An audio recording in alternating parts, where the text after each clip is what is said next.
I'm tutoring my Form 3 student, and for Christmas, the school has given him a book report to do. So he has to complete this booklet. And 30 minutes ago, we began the book selection process. And out of these books here, he originally chose this one.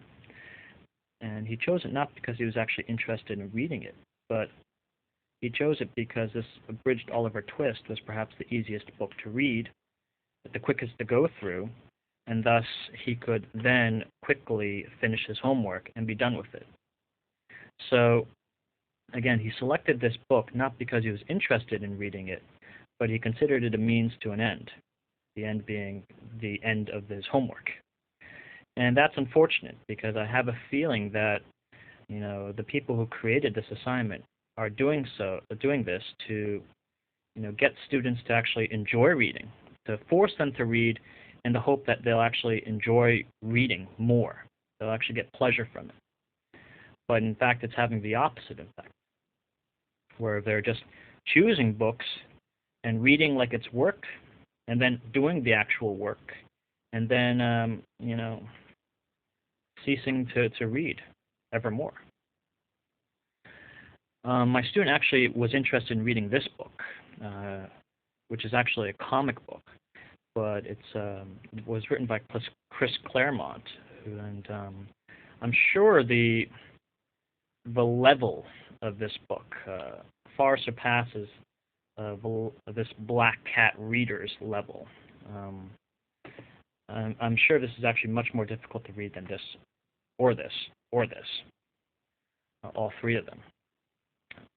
But unfortunately, my student, who has an interest in reading this book, is not choosing this book because he's afraid he can't read this book for his book report. So that's a real shame, the fact that this book report is constricting his mind and constricting the range of books from which he can choose. So I'm not really sure, what to think about this. I'm a bit disappointed that, these kinds of assignments actually have the opposite of their intended effect. And, my student is choosing books because they're fast, not necessarily because they're interesting. So we'll see tomorrow, because I'm asking him to bring this comic book to school tomorrow, so that he can ask his teacher if he can read this comic book. And if the teacher says no, he's supposed to ask for an explanation as to why he cannot read this comic book. Because I think, again, he should be able to read whatever he wants. He should be able to read well, and he should be able to read widely. But yet, because of this, he's actually reading quite narrowly.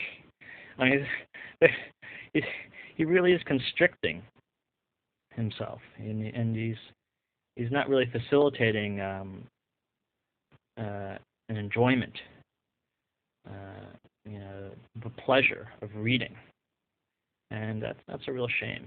So we'll see what happens.